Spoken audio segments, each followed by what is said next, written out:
And he asked me to do a little thing to explain it. So I'll probably do it now. If you want to stick around, great, we can do it together.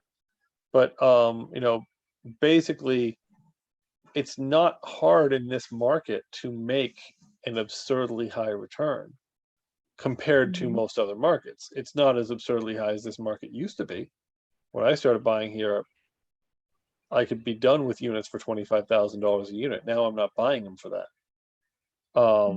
Which is one of the reasons I'm not buying as much, because I'm cheap. Hang on a second here. Okay. Are you trying to record this? Yeah. Okay.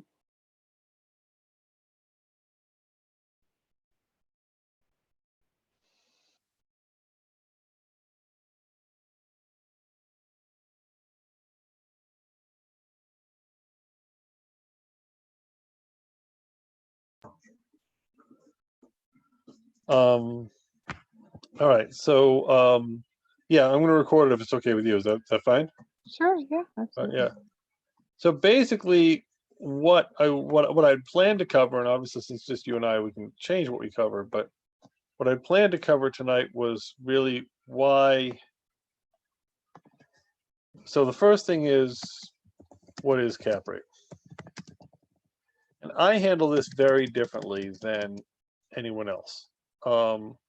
Obviously, cap rate is always profit over cost. It's a pretty simple equation. Cap rate is always what you spent on a deal divided by what you're making on a deal divided by what you spent on a deal. That can be generated really from three different numbers. The profit can be either what I call the adjusted gross income, or the net operating income, or the cash on cash. Now, my definition of adjusted gross, move this out of the way here. Adjusted gross, adjusted gross is hard over hard. So your AGI would be rent minus taxes, insurance, sewer, utilities. That's your AGI. So it's your hard income minus your hard expenses, and that's AGI. NOI takes into account the MVM, which I'm going to do a different color. The MVM is the magic maintenance, vacancy, management. And then your cash on cash is after your lending. So it's AGI minus these things minus these things becomes your cash on cash. Now, your cost is always, for AGI, it's always your deal cost. Usually your contract price, but whatever it costs to buy and fix the house. Whatever it costs to get it done and making money. And your cash on cash is obviously your down payment. So what you'll end up with is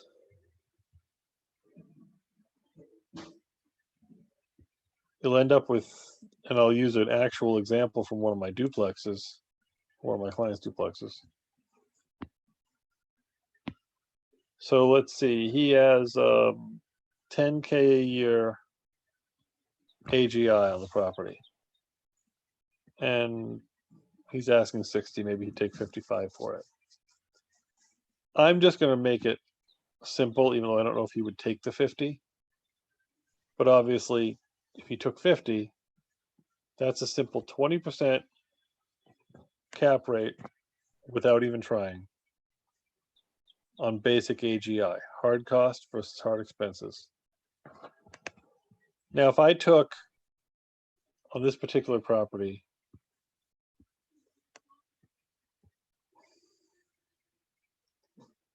it's 14K a year is the gross revenue. So if I took, say, $2,000 a year, something like 12, 13% for maintenance, vacancy, and management. Most people don't count vacancy, so it's easy. I'd be $8,000 over 50, which I'd have to figure out what that is, but it's a little bit less than 20. I think it's like 15. Probably.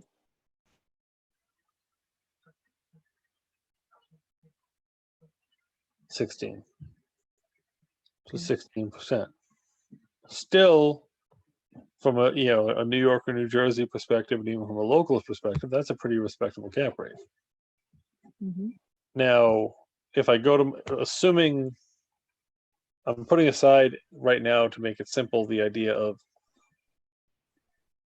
buying for cash and then refinancing for the actual appraised value, because on this property it'll easily appraise for 90. So if you bought it for 60 grand cash, you could easily get your 60 grand back out on your refi.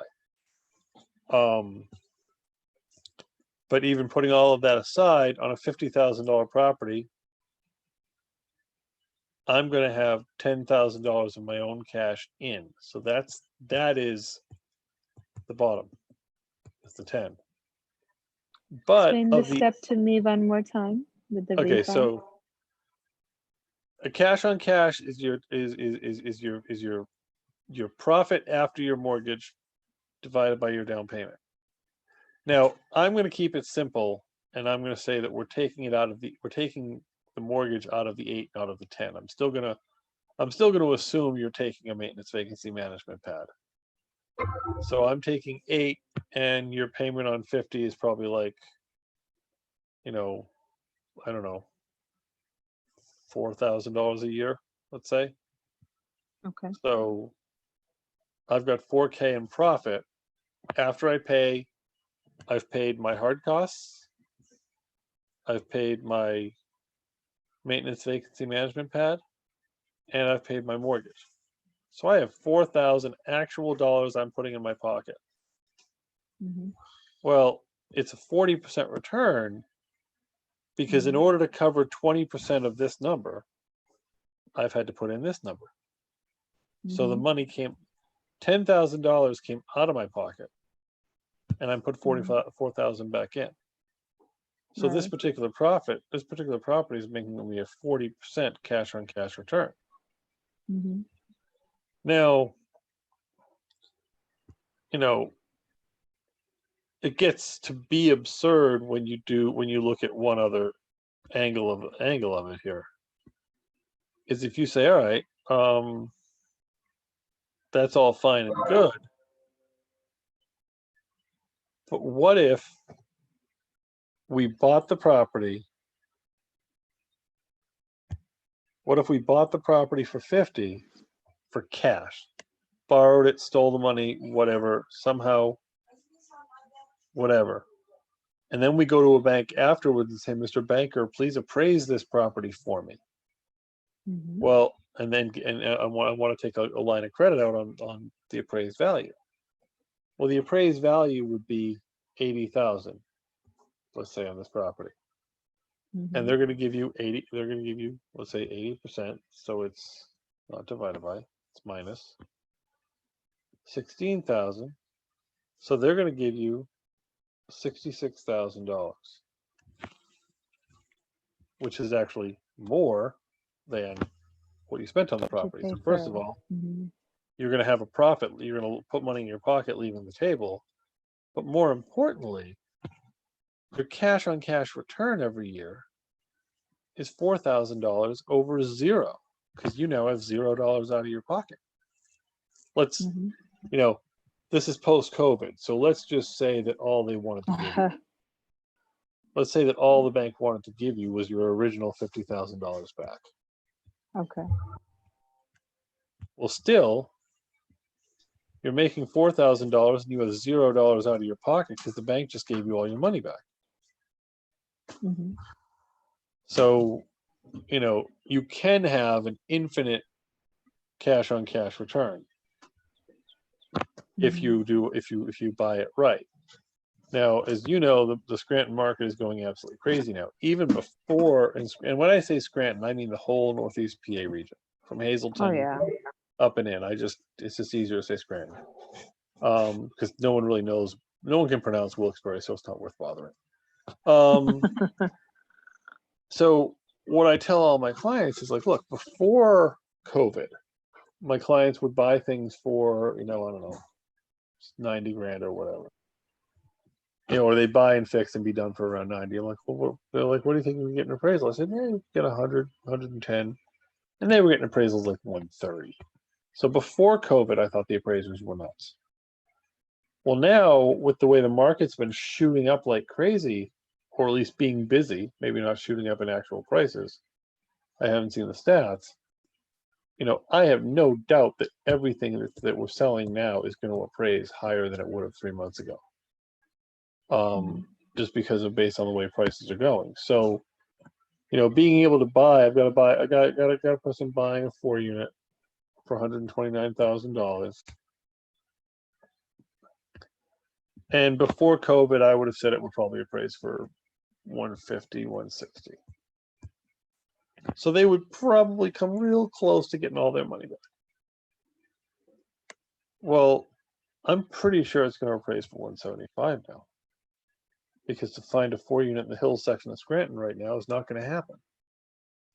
And if you are buying one for the next, because obviously our sales now, when you buy for cash, when you buy a property for cash, you have to remember there's a seasoning period that you're not allowed to do anything in, usually 6 months to a year. So if you buy it for cash now, when you go to refi it in six to 12 months, your own purchase is one of the things that's part of the comps. So if in that 6 to 12 months the market's done this, your appraiser is going to think your property's worth more than it I don't want to say really is, but it's going to be a different number. So after COVID, I have no problem telling people that they can really go after aggressive offers, because their appraisals are going to come in probably pretty aggressive as well. Obviously, during this craziness, I'm not an appraiser, so I don't really know how that would get read. But during this craziness, it's a little bit weird. But after this craziness, I'm pretty sure it'll work quite well. So basically, the strategies that I teach everybody, or that I suggest everybody, BRR is always number one. Buy, rehab, rent, refinance. If you can buy with cash, great. If you have to buy with hard money, that's okay. And I tell my clients, I said, you want to target your AGI at 15% plus or minus. Your NOI 12 to 12 plus, obviously. You might go to 10 in certain situations. And your cash on cash should always be above 30. And in markets like New York, LA, most of Jersey, this one's 5%, this one's 3%, this one might be 10%.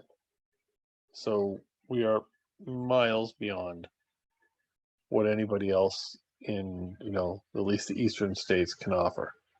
There are a few states, because I'm doing the national projects, there are a few states nationwide that show, or a few cities, I should say, nationwide that offer similar values, but not a lot. Not a lot of cities offer similar values.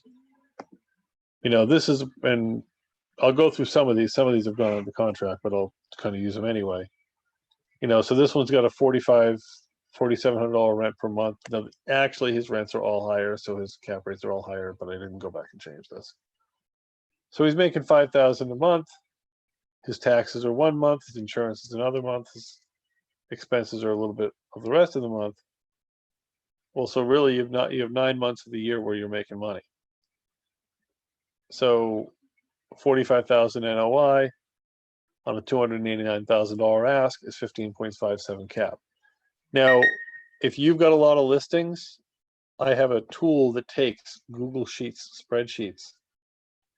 Like if it's aligned in rows, like each property is a row, it'll turn it into a slideshow like this. So if you've got a lot of listings, I can show you that. But it's almost consistent throughout this guy's. This guy is all one owner. He's all in that 15% cap rate. This one's a little lower because unfortunately it's a little lower because he's paying the water here, which in Scranton means he's paying the sewer. The water's not what kills it. The sewer's what kills it. 14.8, 965 Providence. This one he was still working on at the time. We don't have a number. But 307 Pittston. It's a single family row house. But because everything is paid for by the tenant, you've got a crazy cap rate going on there. Actually, Jasmine, can't think of her last name. Her dad just bought it. Sing. 1776 cap rate. A lot of. This is what I wanted to show everyone. Like consistently, without even trying. I'm not even monkeying with the numbers. I'm not padding anything. My rents are last year's rents, not this year's rents. And across the board, he's turning good numbers. And he's Are looking these at. properties still active? I'm sorry, what? I said, are some of these homes still active on the market? They are now, and this is sort of the realtor speak. This is a very unusual client. He doesn't want to list. He wants to sell everything he owns. He doesn't want to list everything he owns because he's afraid of competing against himself. So I have listing agreements, and we're just actually swapping them up tonight because we're taking a couple things off and putting. I think we're taking 2 off and putting like 9 more on. But I have an agreement with him, a written agreement that says anything that a realtor brings a deal on, he'll still honor. Now it's a lower commission. It's 5%, but whatever. Anything a realtor brings a deal on. What brokerage are you with? I'm with Berkshire Hathaway, Bob Vanston. Oh, you're with Bob. Okay. Yeah. Who are you with? I'm at KW, Keller Williams. Okay. I've been thinking about that. How are they a good operation over there? You know what? How long have you been with Bob? Since 2016. I went right with them after class. Okay. KW is an interesting model. Again, it's very different. It's really, based on the cap. If you have, I don't know what volume do you have. Do you consistently do over 3 million? This year will probably break 3. I think I was at 2 last year. This year will probably break 3, and I'm kind of going up from there. I'm starting. Okay. I've been a realtor for 3 years, but I was full-time realtor, but I was focusing on the rest of my investment business. Now it's like all about the deals. I'm just all about the selling. All about the selling. KW is 100%, Stephen. Okay. You cap at about 2.8 to, I think 2.6, 2.8 is where you usually cap. And then, all your commissions are yours. So how do they make money? Well, the cap, you pretty much pay them about 21,000 annually. So all the deals before 3 million, they take their piece, and then after that it's 100%. Okay, all right. Right, and you could cap sooner, depending on what kind of volume you push. But I tell you, I came here from ERA. I sat down with Bob, and I was rookie of the year, et cetera, et cetera. It was I started doing this full time, which is kind of good or bad, I don't know. but I've consistently been around four-ish, five. So Okay. not bad. And then KW made the most sense because I wanted to grow a team and, just expand. And And that's kind of where I'm at. I think it's time to build a team. Yeah. I mean, I couldn't be happier. I am That's telling good. you, it's the best decision I've ever made. Um, I am, I'm just every day I thank my Lord that you know, um, I just did not want to be at ERA for multiple reasons. Well, But I, yeah. Go ahead. Sorry. no, I mean, I do love the KW model. Yeah. Besides just personal growth, which, I think everybody needs a little bit of that. But even besides that, I think their business models are just Yeah. so robust, and they're tried and tested models where, you know what, you're not reinventing the wheel. You really are not. You're just following, they say success repeats, Yep. and you're just following a model. It's simple, it's straightforward. You do things exactly the way that somebody else has done before. They have productivity coaches. I've never had a coach. It's just, I mean, just the resources alone are extremely, I would say they're very Well, efficient at what they do. well, that's good. That's good. Yeah. Yeah. It's I not went to like you're Bob. sitting at your broker's, you're calling your broker, well, can I meet you? Can I meet you today? Can I meet you tomorrow? Can I meet you next week? The broker's too busy. You can't get an answer. You know, commission's always an issue. You're waiting for your check. None of that drama. None of that. Yeah. Yeah. And So, I have to say that I went to Bob right after class or whatever, and he was the mhm. only guy I met with because at the time I did not take being a realtor seriously. I got my license to get MLS access for my other investing. yeah, It I was hear you. it was never like a whatever. And so I signed Right. on with him without honestly meeting. In fact, actually, right after I signed on with him, Ted Podgy from Berkshire Hathaway down here, because I'm in Kingston. Ted's Right. like, Steve, what the hell? I'm like, Right. I sorry, Ted, I forgot you existed. Honestly, I didn't really like whatever. And Bob's been Right. great about just stepping up my commissions and really supportive and always available. Uh-huh. But I look at a friend of mine, Dave Wychalk, and what Dave did when he left Robeco is he opened a firm, and Dave doesn't even sign clients anymore. Dave just runs his Right. team. Yeah. And that's kind of what I want to be in 5 years. I want to own a brokerage firm where I'm just, you know, I don't need to meet with the clients. Right. Although, because my niche is all investment property, I'm sure I'll always be doing that. But I want to kind of grow Right. the team. Berkshire Hmm. apparently has a method for that, but I'm like, I haven't gotten quite ready for that conversation yet. But Okay. that's so. But so and I looked at KW. Jason G was giving me a big push on EXP. And I'm thinking, okay, at Uh-huh. some point I'm going to make a change, but I have to look up and see how close I am to my broker license because it Right. might just be I might just put a 12 month because one of my clients told me he'd underwrite all the costs of opening up a brokerage firm. Okay. So I might just do, I haven't figured that out yet. But I mean, I've been very happy. Like they just up my commission again. And like I said, I'm just starting to take it seriously. Um, Uh-huh. like Bob pretty much kicked my butt. He's like, you're the multifamily specialist. Why aren't you out there with that? Now I finally am. I got the website and da da da. Uh-huh. Um, but basically, now are you're with KW up there? So Dan, one of them is Dan, his yeah. radio name, Dan Taylor, Dan Waters, whichever one's the real name. Him. Taylor. Yeah. Yeah. I Yeah. back when my wife was over at KRZ, we knew Danny back then. Um, Okay. so I keep thinking about I think keep thinking about him as the radio punk. Um, Right.